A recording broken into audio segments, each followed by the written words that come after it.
News Maharashtra K9 आवाज जनतेचा। भोंदू मनोहर भोसले यांना धनकवडी पुणे येथील व्यापाऱ्याला व्यवसायात यश येत नसल्याने व मणक्याचा त्रास असल्याने तंत्रमंत्र्याच्या नावाखाली 1,21,000 रुपये घेऊन फसवणूक केल्याप्रकरणी करमाळा पोलीस ठाण्यात गुन्हा दाखल करण्यात आला आहे। यासह त्याच्या 2 साथीदारांना 8 दिवसांची पोलीस कोठडी सुनावली आहे।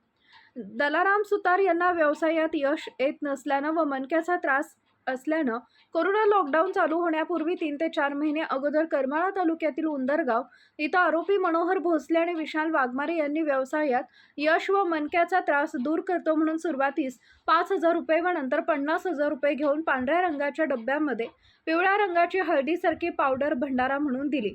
त्यानंतर 8 ते 10 दिवसांनी आरोपी मनोहर भोसले एक धागा फिर्यादीच्या गळ्यात बांधायला येणार आहे तेव्हा चांगला फरक पडेल असं सांगून 1,51,000 रुपयांची मागणी केली। त्यानंतर 1,21,000 रुपये घेऊन व्यापाऱ्यास हडपसर गाडीतळ येथील आकाशवाणी समोर बोलवले व या ठिकाणी गेल्यावर मनोहर भोसलेनं गळ्यात एक धागा बांधून पुडी मिळवली, ज्यामध्ये राख व तांदळाचे दाणे असलेली पुडी पाण्यात टाकून पिण्याबाबत सांगितलं होतं।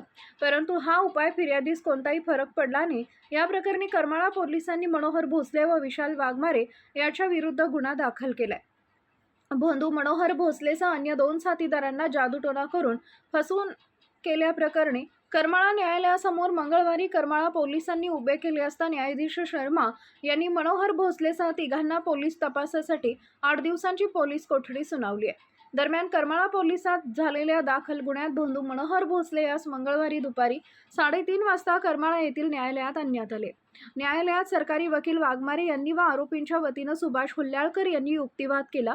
त्यानंतर न्यायमूर्ती शर्मा यांनी भोंदू मनोहर भोसले, साथीदार विशाल वाघमारे, नरेंद्र सागळे या तिन्ही आरोपींना 12 मे पर्यंत तपासासाठी पोलीस कस्टडीत पाठवलंय।